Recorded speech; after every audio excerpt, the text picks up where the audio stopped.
సీమకు ద్రోహం చేసిన జగన్ ఇప్పుడు మొసలి కన్నీరు కార్చడం హాస్యాస్పదమని కాంగ్రెస్ సీనియర్ నేత తులసిరెడ్డి ఆగ్రహం వ్యక్తం చేశారు.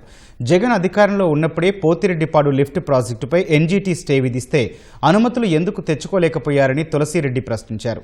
ఇప్పుడు ఏ మొహం పెట్టుకుని పోతిరెడ్డిపాడు వద్ద వైసీపీ నాయకులు నిరసన చేపట్టారని నిలదీశారు.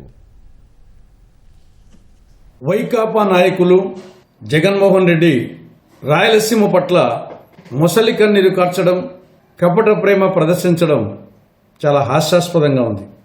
రాయలసీమ లిఫ్ట్ ఇరిగేషన్ ప్రాజెక్టు పూర్తి చేయాలంటూ పోతిరెడ్డిపాడు వద్ద వైకాపా నాయకులు నిరసన సభ నిర్వహిస్తూ ఉన్నారు.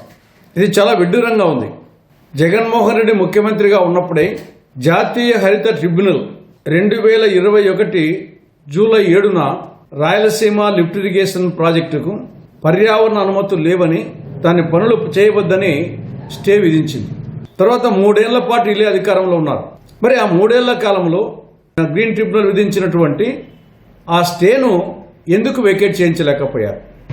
వాళ్ళు ఇప్పుడు తగుదునమ్మా అంటూ ఏదో రాయలసీమ ఉద్ధారకులైనట్లు ఈరోజు రాయలసీమ లిఫ్ట్ ఇరిగేషన్ కోసము పోతిరెడ్డిపాడు దగ్గర నిరసన సభ పెడతారట.